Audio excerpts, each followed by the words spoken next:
Good morning student. आपका जो topic है कैपेसिटर वो ऑलरेडी स्टार्ट हो चुका है, ठीक है। उसी को कंटिन्यू करते हुए आज आपको सीरीज एंड पैरेलल कॉम्बिनेशन सिखाया जाएगा।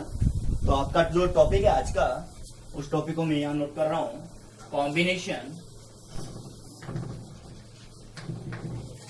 Of capacitors. ठीक है, टॉपिक क्या है बेटा? Combination of capacitors. देखिए, कॉम्बिनेशन का सिंपल मीनिंग है जहां पर मोर देन टू या फिर टू क्वांटिटीज को कनेक्ट करना है। या तो आप दो कैपेसिटर को कनेक्ट करेंगे, या फिर दो रेजिस्टेंस को कनेक्ट करते हैं, या फिर दो इंडक्टेंस को कनेक्ट करते हैं, या दो कंडक्टर बॉडीज को कनेक्ट करते हैं। ठीक है, तो यहां पर कॉम्बिनेशन या तो टू के लिए बात की जाएगी या मोर देन टू इक्विपमेंट्स की बात होती है। तो कॉम्बिनेशन आपके पास दो तरह के कॉम्बिनेशन है, एक तो है सीरीज और एक है बेटा पैरेलल। ठीक है, इसे बोलेंगे सीरीज कनेक्शन और इसे बोलेंगे पैरेलल कनेक्शन। ठीक है, सीरीज कनेक्शन और पैरेलल कनेक्शन को डिस्क्राइब करने के लिए आपको यहां पर दो एग्जांपल दिए जाएंगे और ये एग्जांपल टेम्पल से रिलेटेड है। टेम्पल मतलब मंदिर से रिलेटेड है। ठीक है, तो सीरीज कनेक्शन को मैं यहां पे समझाऊंगा और पैरेलल कनेक्शन को यहां पे समझाऊंगा। ठीक है, दोनों को मैं एक नेसेसरी डायग्राम से समझा रहा हूं। थियोरेटिकल जो कैपेसिटर की थ्योरी है वो इसके बाद एक्सप्लेनेशन की जाएगी। ठीक है, तो पहले आपको जो प्रैक्टिकल डेली लाइफ का एक टॉपिक है, सीरीज और पैरेलल कॉम्बिनेशन ऑन टेम्पल। देखिए, जैसे मान लो यहां पर तीन कैंडिडेट है, राम, श्याम एंड रवि। ठीक है, देयर आर थ्री कैंडिडेट्स और ये थ्री कैंडिडेट्स किसी लाइन में खड़े होते हैं। तो यहां पर एक सिंपल डायग्राम बनेगा। ये यहां पे लाइन में खड़े हो रहे हैं। ये हो गया राम,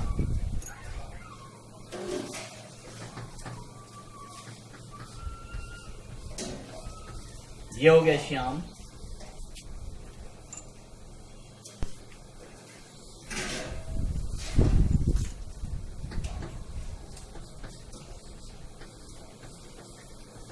और ये हो गया रवि। देखिए, मैंने यहां पे तीन डायग्राम बनाए हैं। तीनों, एक राम है, एक श्याम है और एक रवि। ठीक है, इन तीनों ने अपने जो लेफ्ट एंड राइट हैंड्स हैं उनको डायग्राम में इस प्रकार पकड़ा हुआ है। देखिए, अब यहां पे बात करते हैं बेटा लेफ्ट एंड राइट।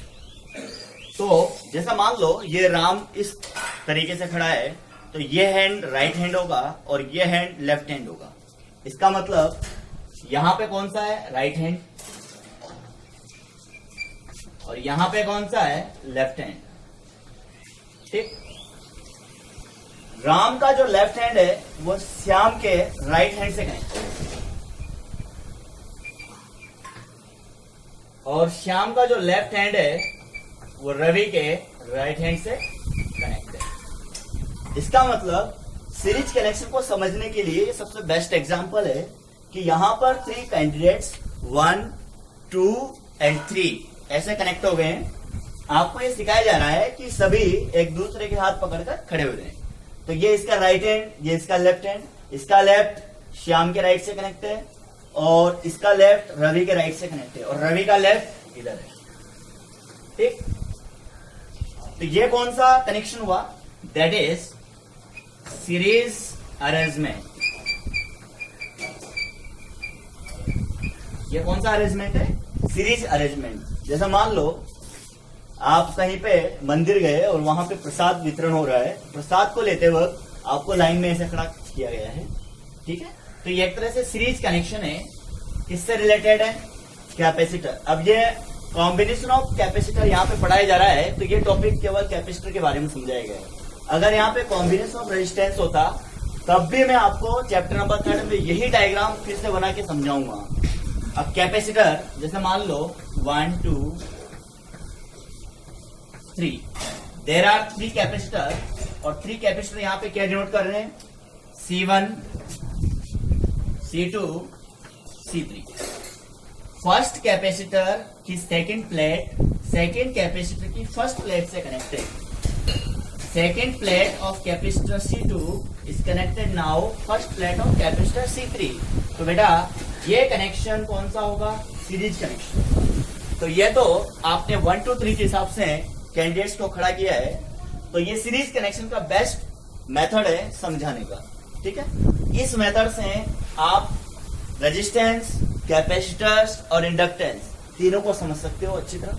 चलो अब इन तीनों कैंडिडेट को मंदिर में लेके चलते हैं जहां पे पूजा वगैरह होती है. ठीक, तो इनको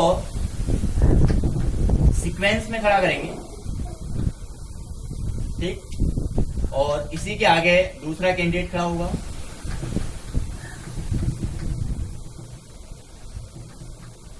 ठीक, और इसी के आगे तीसरा कैंडिडेट खड़ा होगा. ठीक है, लेकिन ये किसी पाइप से कनेक्ट है जहां पे एक 2 रेलिंग लगी रहती है. उस रेलिंग को यहां डिस्क्राइब करेंगे. तो ये रेलिंग यहां से गुजरेगी. ये रेलिंग का वन साइड सिरा और ये रेलिंग का जो दूसरा सिरा है वो इधर से गुजर रहा है. ठीक है, तो यहां पर अगर इसको तरीके से देखा जाए तो यहां पर 2 लाइन है. राम, श्याम और रवि, इन दोनों के हाथ दोनों साइड कनेक्ट है.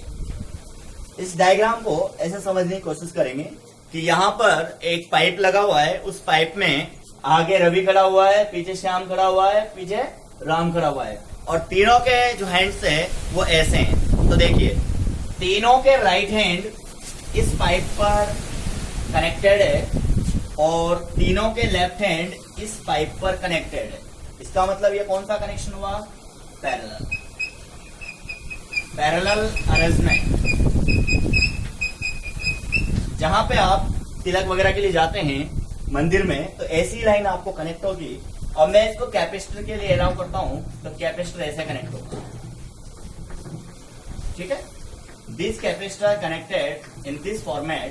इसका मतलब C1, C2, C3 इन सबकी first plate now connected on this point and second plate now connected on this point. Clear? तो ये आपको समझाने के लिए एक बेसिक प्रोग्राम लिया है. इस बेसिक प्रोग्राम में मैंने आपको सीरीज अरेंजमेंट और पैरेलल अरेंजमेंट सिखाया. ठीक है, तो ये समझ में आपको. अब इसको आगे की ओर लेके चलते हैं. तो आगे की ओर लेके चलेंगे तो सीरीज कनेक्शन और पैरेलल कनेक्शन को डिफरेंट वे पे एक्सप्लेन करेंगे. ठीक है, चलो स्टार्ट करते हैं. फर्स्ट टॉपिक आपका रहेगा सीरीज कनेक्शन. तो सीरीज कनेक्शन के लिए अभी मैं इस अरेंजमेंट को ले रहा हूं. चलो फर्स्ट टॉपिक है आपका सीरीज कनेक्शन. ठीक है, देखिए सीरीज कनेक्शन में दोनों कैंडिडेट्स के बीच में श्याम कनेक्टेड है. तो इनके लेफ्ट राइट हैंड आपस में सीक्वेंस में कनेक्टेड है. 1 by 1 कनेक्टेड है. 1 by 1 कनेक्टेड है. इसका मतलब this arrangement is represented to the series connections on 2D picture. अब आपको डेरिवेशन की ओर लेके चलते हैं. तो डेरिवेशन फिनोमेना बहुत ज्यादा इंपॉर्टेंट है सीरीज कनेक्शन का. ठीक है, उसको समझाया जाएगा. चलो टॉपिक डालता हूं मैं. टॉपिक फर्स्ट है यहाँ पे पार्ट 1 सीरीज कनेक्शन. क्या है? Series connection. एक अच्छा सा डायग्राम बनाएंगे. C1, C2, C3 connected on battery. ठीक है, ये डायग्राम यहां पे बनाया गया है. इसे मैं नाम दूंगा कैपेसिटर 1, कैपेसिटर 2 एंड कैपेसिटर 3. ये माइनस एंड प्लस, तो ये बैटरी हो गई. ओके, 10th क्लास में आपने सीरीज कनेक्शन से रिलेटेड थ्योरी पढ़ी है. तो सीरीज कनेक्शन का बेसिक मोटिव क्या होता है कि सर इसमें करंट क्या होती है? कांस्टेंट होती है. इसका मतलब इस बैटरी से निकलने वाली जो करंट होगी वो आपके पास कांस्टेंट होगी। क्या होगी? कांस्टेंट। ये आई करंट इसमें कांस्टेंट है। और हमेशा याद रखना, इलेक्ट्रिकल सर्किट का एक इंपॉर्टेंट रूल है, जितनी करंट जाती है उतनी आ जाती है। इसका मतलब बैटरी से जितनी करंट निकलेगी उतनी करंट यहां पर पहुंचनी चाहिए, तब जाके आपका सर्किट एकदम 100% राइट होगा। देखिए, ये इस पे पॉजिटिव चार्ज होगा तो ये इस पे नेगेटिव चार्ज होगा, ये इस पे पॉजिटिव चार्ज होगा तो ये इस पे नेगेटिव चार्ज होगा, ये पॉजिटिव चार्ज होगा तो ये इस पे नेगेटिव चार्ज होगा। ठीक है, यहां पर आपको पॉजिटिव नेगेटिव से ज्यादा मतलब नहीं है, मतलब है आपको सीरीज ऑफ सीक्वेंस। सीरीज में आपने C1, C2, C3 को जमाया है तो you know first plate is positive due to the induction and second plate is negative and this plate is negative. Now outer part of this plate is positive, then its plate also positive. This plate is connected with positive, then due to the induction, second plate of C2 to be negatively charged and outer layer of this positive is connected with C3. इसका मतलब ये भी क्या होगा? Positive होगा। and so on as well as induction method provided this negative and outer line is positive line connected with negative। तो यहाँ पे प्लस माइनस सेगमेंट एक दूसरे के साथ क्या हो रहा है? एडजस्ट हो रहा है। जितनी करंट बैटरी दे रही है उतनी करंट ये बैटरी में वापस आ रही है। चलो I बराबर लेते हैं Q/T। इसका मतलब जब I बराबर Q/T होगा तो टाइम को मैं प्रति सेकंड काउंट कर रहा हूं कि what is the charge flowing this circuits पर सेकंड। इसका मतलब I is equal to Q/T से टाइमिंग को मैं क्या पुट करूंगा? 1 सेकेंड। इसका मतलब क्या हो गया? इन सीरीज कनेक्शन, देखो डायग्राम के अकॉर्डिंग चलेंगे। इन series connection, in series connection I constant, अगर I कांस्टेंट होगा तो Q भी क्या होगा? कांस्टेंट होगा फॉर ऑल कैपेसिटर। यहां पर Q कांस्टेंट है, क्लियर? अगर Q कांस्टेंट है तो सबकी कैपेसिटेंस लेवल सबका डिफरेंट है। इसका मतलब बैटरी का जो V पोटेंशियल था वह V पोटेंशियल इन सब पर V1, V2, V3 में क्या हो गया? डिस्ट्रीब्यूट हो गया। इसका मतलब total potential of battery is now addition, total potential of battery is now addition of V1, V2, V3। जहां 10th क्लास में आपने सीरीज कनेक्शन को नोट किया था तो सीरीज कनेक्शन में जो बेसिक नीड थी कि सर सीरीज में जब करंट को कांस्टेंट लिया जाए तो आपको वोल्टेज ऐड करना होता है। इसका मतलब यहां पे टोटल पोटेंशियल नोट करेंगे तो V बराबर में लिखूंगा V1 plus V2 plus V3।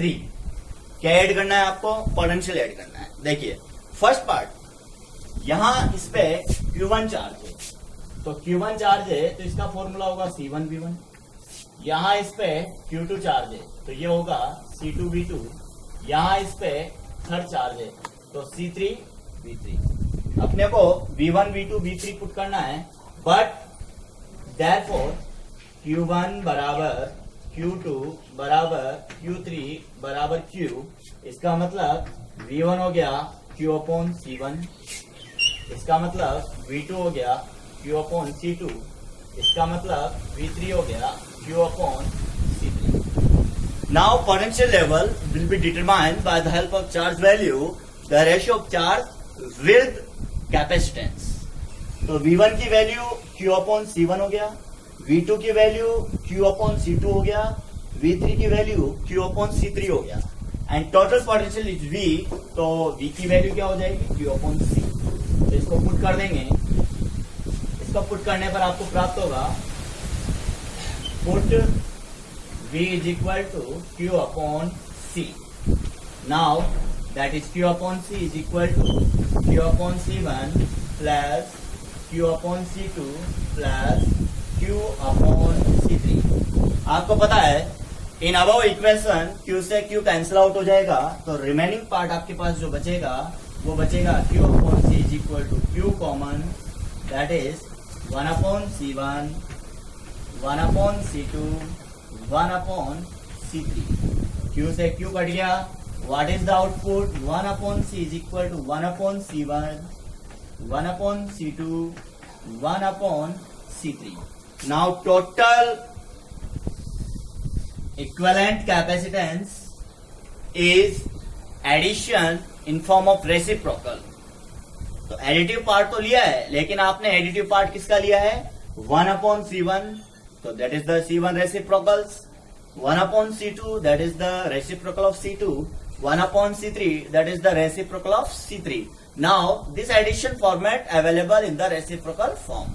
Now 1 upon C is equal to 1 upon C1 plus 1 upon C2 plus 1 upon C3. That is equivalent capacitance. Sorry, that is the value of C, equivalent capacitance for series connection. आपका जो derivation है वो as well as resistance की तरह चलता है. जहां पे रेजिस्टेंस ऑर्डर सीरीज लिया जाता है वो पैरेलल में 1 upon R is equal to 1 upon R1 plus 1 upon R2 plus 1 upon R3 आता है. तो उस पैरेलल फॉर्मेट को यहाँ पे सीरीज में कैपेसिटेंस के लिए अप्लाई करेंगे. अब इससे रिलेटेड कुछ पॉइंट्स लेते हैं. देखिए, फर्स्ट इंपॉर्टेंट पॉइंट्स. तो these points are continue in the format in series connection. Series connection यहाँ पे बहुत ही ज्यादा इंपॉर्टेंट है और उसको समझने के लिए आपको थोड़ा कॉन्सेंट्रेट रहना पड़ेगा यहाँ पे. तो फर्स्ट इंपॉर्टेंट पॉइंट क्या है? देखिए, जब मैंने 1 upon C is equal to 1 upon C1 plus 1 upon C2 plus 1 upon C3 calculate किया है, तो now it is determine the total equivalent value of capacitance will be less than all capacitors present in it. इसका मतलब always क्या होगा? C less than C1, C2, C3. C की value क्या होगी? C1, C2, C3 से less than होगी. Okay, next point. When two capacitors,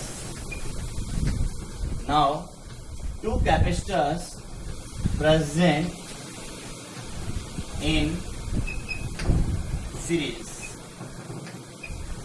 So 1 upon C is equal to 1 upon C1 plus 1 upon C2. तो बेटा इसको सोल्व करेंगे तो ये हो जाएगा C1 C2 C1 plus C2. ठीक, यहां से क्या निकालेंगे अपन? ओके, देखिए बेटा, तो ये ट्रिपल स्टार फॉर्मूला है फॉर टू कैपेसिटेंस. अगर मान लो n capacitor connect in series, तो ये फॉर्मूला आपके लिए 1 upon C का काम करेगा. 1 upon C1, 1 upon C2, 1 upon C3 dash dash 1 upon Cn. तो यहां पर मैं आइडियल कैपेसिटर की बात कर रहा हूं कि n capacitor connected in series. तो n यहां पे आइडियल वर्ड आप लिखेंगे, n ideal capacitors connected in series. तो सबकी कैपेसिटेंस क्या हो गई? C हो गई. तो मैं इसे क्या लूंगा? C डैश लूंगा. मैं थोड़ा बाहर चला गया. देखिए, मैं क्या लूंगा बेटा? इसको 1 upon C टर्म्स में लूंगा. 1 upon C टर्म्स में लूंगा तो देखिए 1 upon C1 is equal to 1 upon C1 plus 1 upon C2 plus 1 upon C3 up to the 1 upon C1. तो ये आइडियल फॉर्मेट में, इसलिए 1 upon C डैश को मैं क्या लिखूंगा? n upon C. तो what is the value of C dash? C by n. अगर आपके पास आइडियल कनेक्टर है, कैपेसिटर से रिलेटेड आइडियल फॉर्मेट है, तो आइडियल फॉर्मेट के लिए आपको C डैश की वैल्यू क्या लेनी है? C by n लेनी है. ओके, देखिए, अगर इस फॉर्मूले में मैं दोनों को आइडियल कैपेसिटर लेता हूं तो C into C square upon 2C. तो C डैश यहां पे फिर उसको C डैश कंसिडर करेंगे तो दो के लिए क्या आ जाएगा? C by 2 आ जाएगा. तो ये पूरा सीरीज कनेक्शन से रिलेटेड है. अब इसी के साथ मैं आपको सीरीज कनेक्शन का एक न्यूमेरिकल करवाता हूं. देखिए, बहुत ही अच्छा प्रोग्राम है कैपेसिटर सीरीज और पैरेलल कनेक्शन में, और वेरी वेरी इंपॉर्टेंट. क्या है बेटा? Very very important.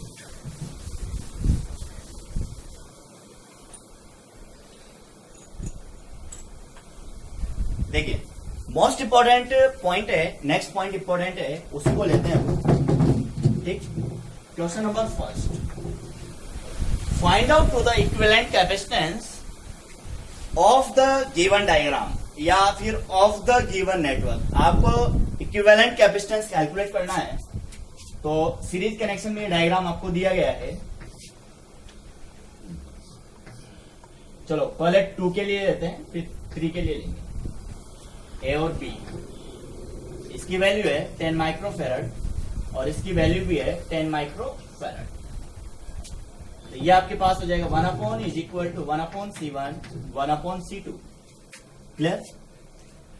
2 कैपेसिटर्स के लिए बात करते हैं, तो 2 कैपेसिटर के केस में आपको जो वैल्यू निकालनी है उसमें आप 1/C is equal to 1/10 microfarad plus 1/10 microfarad. मैं अभी मेथड नंबर 1 जो सिक्वेंशियल मेथड है उससे पढ़ा रहा हूँ, फिर बाद में आप इस फॉर्मूले से भी कैलकुलेट करेंगे C1 C2 divided by C1 plus C2। तो पहले इससे सीखेंगे 1/C is equal to 1/ microfarad common लिया आपने, 1/10 प्लस 1/10, 1/10 प्लस 1/10 यहां पर क्या देगा 2/10। ये हो गया 1/ माइक्रोफेरड और साथ में आ गया 2/10। इसको सीधा कर दीजिए, सीधा करते ही 10 माइक्रोफेरड डिवाइड बाय 2, तो C बराबर क्या है आंसर 5 माइक्रोफेरड। तो ये आपका एक सिक्वेंशियल मेथड था, उससे आपने इसको सोल्व किया है। अब मैं आपको जो सिखाऊंगा उससे रिलेटेड थ्योरी चलेंगे। दो तरीके, 10 microfarad into 10 microfarad divided by 10 microfarad plus 10 microfarad. यहां पे देखिए बेटा, 10 microfarad into 10 microfarad divided by 10 microfarad 10 micro. ठीक है, तो नीचे है 10 प्लस 10 कितना हुआ 20 माइक्रो। नेक्स्ट C डैश की वैल्यू आपके पास हो गई 10 into 10 100 microfarad into microfarad divided by 20 microfarad. इस माइक्रोफेरड से ये एक माइक्रोफेरड उठ गया और इसको 5 बार आपने काट दिया, तो C डैश की वैल्यू क्या हो गई 5 माइक्रोफेरड। देखिए बेटा, दोनों ही फॉर्मूला से जो आउटपुट आया है वो एक्यूरेटली सेम आया है। क्या है देखिए, 1/C is equal to 1/C1 plus 1/C2। तो 10 और 10 एक आइडियल कैपेसिटर है, तो दोनों को कनेक्ट करने पर जो आउटपुट आया बेटा वो 5 माइक्रोफेरड आया है।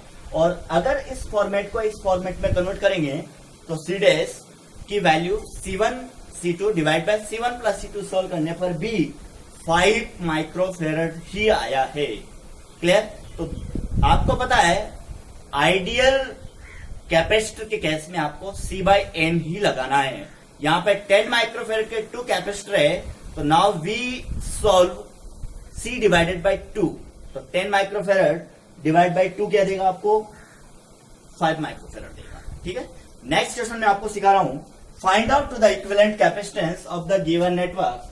तो यहां पर 3 कैपेसिटर का एक गिवन नेटवर्क है, उसको सोल्व करो। चलो इंपॉर्टेंट पार्ट है, ध्यान से चले। क्वेश्चन नंबर 2 1 2 3, ये हो गया B और ये हो गया A। ये C1 C2 C3 वैल्यू है, गिवन है C1 की वैल्यू 2 माइक्रोफेरड, C2 की वैल्यू 5 माइक्रोफेरड एंड C3 की value 10 microfarad. Clear? C1 C2 C3 is given data. देखो क्वेश्चन में गिवन है 2 माइक्रोफेरड 5 माइक्रोफेरड एंड 10 माइक्रोफेरड। चलो सोल्व करते हैं। 1/C is equal to 1/C1 plus 1/C2 plus 1/C3। 1/C 1/C1 तो 1/2 microfarad. ये बहुत ही नेसेसरी पॉइंट है यहां समझने के लिए। 1/C1 तो C1 की टोटल वैल्यू क्या है 2 microfarad, then put in denominator 2 microfarad. बहुत से बच्चे क्या करते हैं माइक्रोफेरड को ऊपर टांगते हैं नीचे 2 रखते हैं, तो गलत है वो ना। Plus 1/5 microfarad plus 1/10 microfarad. देखिए बेटा, ऐसे क्वेश्चन को सॉल्व करते हुए स्टेप बाय स्टेप चलना है, तो माइक्रोफेरेड को कॉमन लीजिए, तो 1 माइक्रोफेरेड कॉमन लिया, आउटपुट लीजिए 1/2, 1/5 प्लस 1/10। मैथमेटिकल फिनोमिना से इसको सॉल्व करेंगे तो 1/10, यहाँ 10 है, यहाँ 5 है, तो 5 को 2 से मल्टीप्लाई करेंगे तब 10 बनेगा, तो यहाँ क्या गया 2 आ गया। इसको 5 से मल्टीप्लाई करेंगे जब 10 बनेगा, तो यहाँ क्या गया 5। 5 प्लस 2 प्लस 1 कितने हुए? 5 प्लस 2 7 प्लस 1 8, 8/10। 1/c बराबर 1 माइक्रोफेरेड डिवाइडेड बाय 8/10। चलो सॉल्व कीजिए।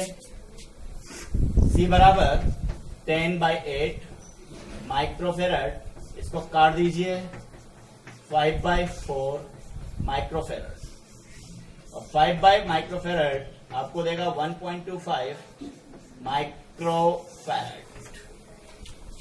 मैंने आपको बोला था always c is less than C1, C2, C3, तो आपके पास जो c आया है वो c आया है 1.25। 1.25 2 माइक्रोफेरेड से लेस देन है, 5 माइक्रोफेरेड से लेस देन है, 10 माइक्रोफेरेड से लेस देन है, तो देयरफॉर ये यहाँ पे सॉल्व हो चुका है c less than C1, C2, C3। Clear? जो c की वैल्यू है ये वो C1 से भी कम है, C2 से भी कम है, C3 से भी कम है। तो पैरेलल फॉर्मेट का ये सबसे बेस्ट एग्जांपल था। दोनों एग्जांपल मैंने आपको सिखा दिए, 2 कैपेसिटर एंड 3 सीरीज कनेक्शन में। चलो नेक्स्ट लेते हैं पैरेलल कनेक्शन, और वेरी वेरी इंपॉर्टेंट। दोनों टॉपिक बहुत मजेदार है और आपको सीक्वेंस में ही नोट करना है। पहले सीरीज नोट करेंगे, फिर पैरेलल नोट करेंगे, देन न्यूमेरिकल नोट करेंगे। ओके, चलो लेते हैं next topic, part second, parallel connection.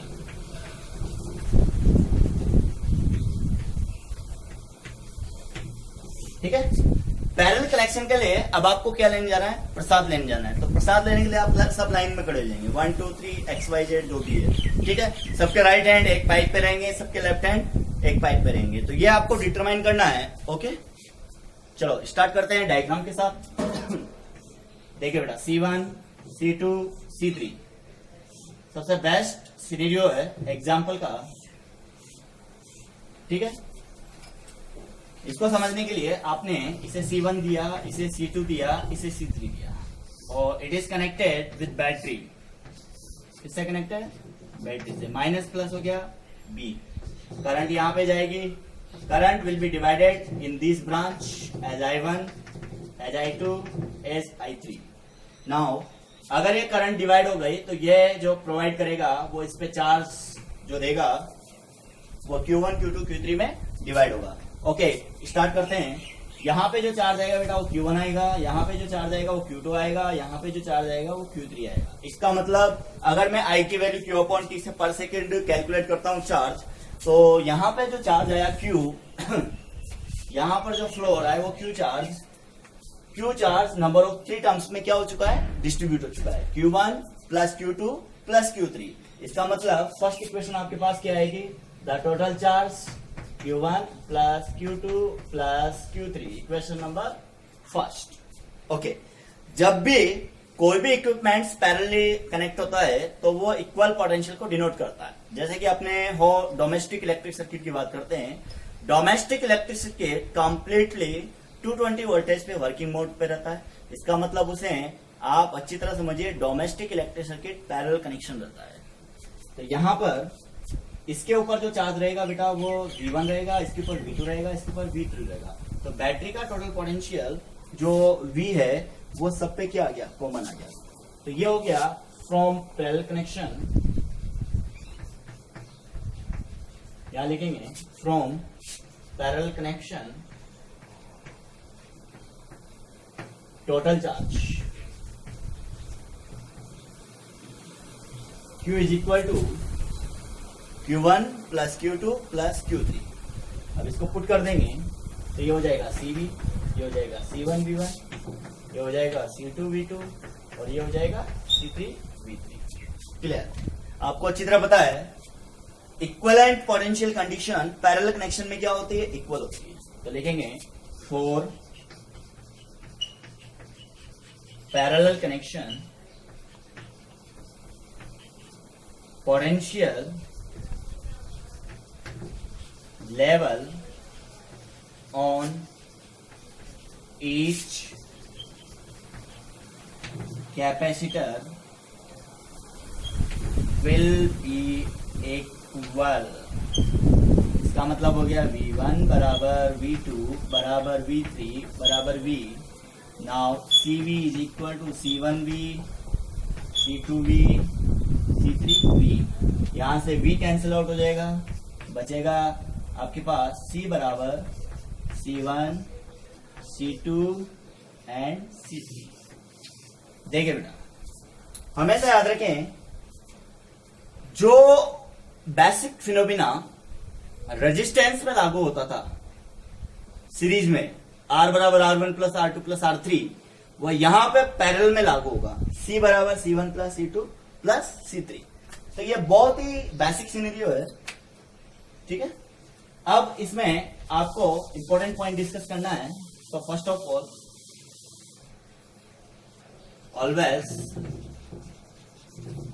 वाला पॉइंट है C always greater than C1, C2 and C3। हमेशा जो एडिशन फाइनल रिजल्ट आएगा कैपेसिटर से रिलेटेड, वो सर्किट में प्रेजेंट कैपेसिटेंस से क्या होगा, हमेशा ज्यादा होगा। क्लियर? फॉर टू कैपेसिटर्स, अगर टू कैपेसिटर्स कनेक्ट है तो C ऑलवेज क्या होगा, C1 प्लस C2। क्लियर? या इसे आप C डैश बोल दो। इफ आइडियल फॉर्म, अगर ये आइडियल फॉर्म में है तो C1 बराबर C2 बराबर क्या लेंगे, C लेंगे। इसका मतलब C डैश क्या हो जाएगा, 2C हो जाएगा। क्लियर? थर्ड इंपॉर्टेंट पॉइंट है, if small n ideal capacitor connect, अगर ये सब कनेक्टेड है तो C डैश की वैल्यू क्या हो जाएगी, MC हो जाएगी। जैसे मान लो मेरे पास 10 कैपेसिटर है, ठीक है, और 10 कैपेसिटर को मैंने सीरीज में जोड़ दिया, तो क्या होगा, C/n मिलेगा, तो C/10। बट यहां पर पैरेलल फॉर्मेट को समझना है, तो मैंने 10 कैपेसिटर को लिया और पैरेलली कनेक्ट कर दिया। कहां पे कनेक्ट किया, पैरेलल फॉर्मेट में। तो पैरेलल फॉर्मेट में क्या हो जाएगा, 10 टाइम्स हो जाएगा। क्लियर? तो यहां पर जो आउटपुट मिलेगा वो 10 टाइम्स ज्यादा मिलेगा, और जो सीरीज में जो आउटपुट मिलेगा वो 10 टाइम्स कम मिलेगा, आइडियल फॉर्मेट के केस में। तो ये पैरेलल कनेक्शन का बहुत ही इंपॉर्टेंट पैटर्न है। चलो न्यूमेरिकल समझते हैं। जैसे मान लो आपके पास दो कैपेसिटर है, वही 10 एंड 10 माइक्रोफेरेड वापस लेंगे, लेकिन इस बार पैरेलल फॉर्मेट में लेंगे। किसमें लेंगे बेटा, पैरेलल फॉर्मेट। तो very very important segment. Now question number first, question की लाइन सेम रहेगी, find out to the equivalent capacitance between the point A and B. तो आप ए और बी पॉइंट लीजिए, और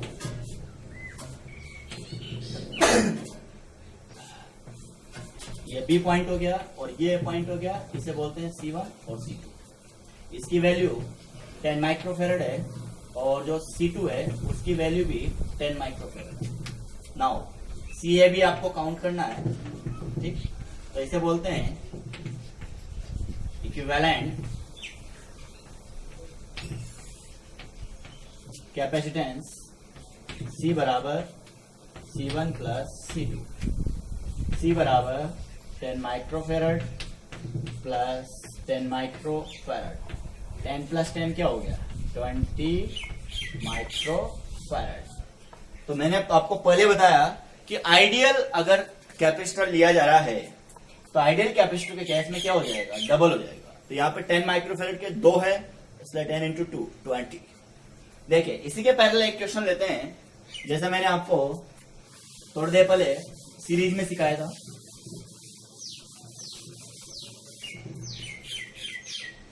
question number 2, find out the equivalent capacitance between the A and B.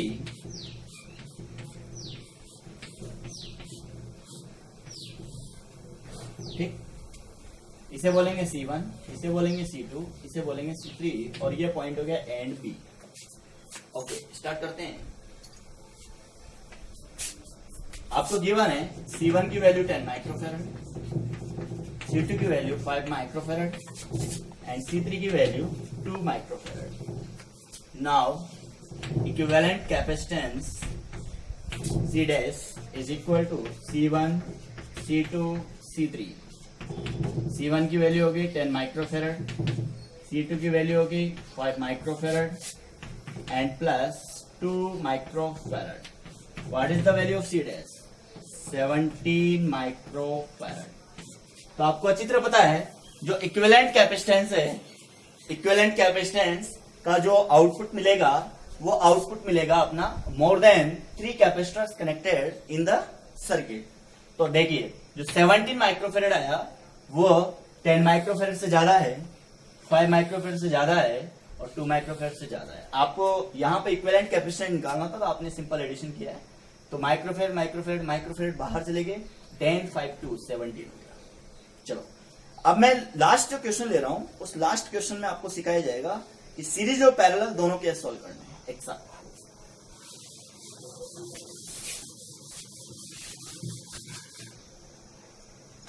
चलो एक diagram बनाया जाएगा, ये आपका क्वेश्चन नंबर 3 होगा। वही सेम लाइन है, find out equivalent capacitance between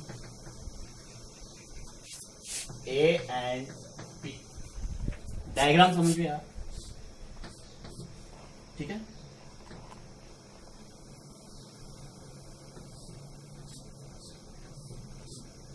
ये B पॉइंट और ये A पॉइंट।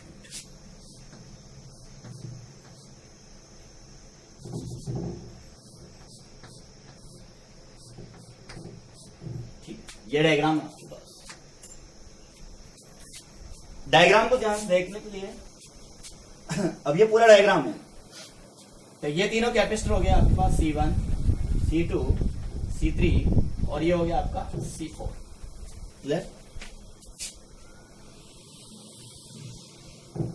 ये जो वैल्यू है टोटल इस जंक्शन से इस जंक्शन तक चलेंगे तो यहां पे सीरीज लगेगा। क्या लगेगा? सीरीज। देखिए इसकी वैल्यू है 3 माइक्रोफेरेड, इसकी वैल्यू है 3 माइक्रोफेरेड, इसकी भी वैल्यू है 3 माइक्रोफेरेड। ठीक, और ये आपका दिया हुआ है 1 माइक्रोफेरेड। तो पहले यहां पे सीरीज लगाएंगे। अब देखो C1 C2 C3 number of 3 charge capacitors connected in series and this value 3 microfarad 3 microfarad 3 microfarad. तो ये आइडियल है। इसका मतलब 1/C डैश सॉल्व करेंगे 1/3 microfarad 3 microfarad and 1/3 microfarad. 1/C dash की वैल्यू हो गई 3/3 माइक्रोफेरेड।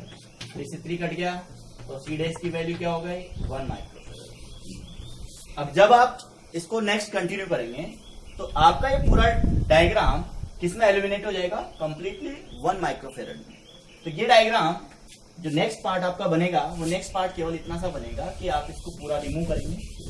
ठीक है, सेकेंड डायग्राम आपको बनाना है और जो सेकेंड डायग्राम आपको बनाना है उसमें आपको केवल इतना सा कनेक्ट करना है कि this is parallel to it और ये C डैश होगा 1 माइक्रोफेरेड। अब यहाँ पे देखिए C पावर ऑलरेडी कनेक्ट था, C डैश अभी कनेक्ट किया है, that is completely parallel connection. ठीक, पैरेलल कनेक्शन है तो CAB बराबर क्या हो जाएगा?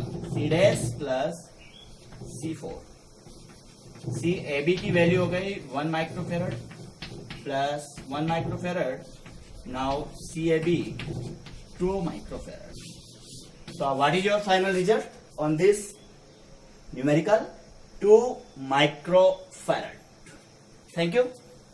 आज के आपको 2 क्वेश्चन मैंने सीरीज में सिखाया, 2 क्वेश्चन मैंने पैरेलल में सिखाया और 1 क्वेश्चन दोनों का मिक्स सिखाया। तो ये 5 क्वेश्चंस आपको नोटबुक में नोट करना है। तो नोट करने की सीक्वेंस रहेगी series connection, then parallel connection और 5 न्यूमेरिकल।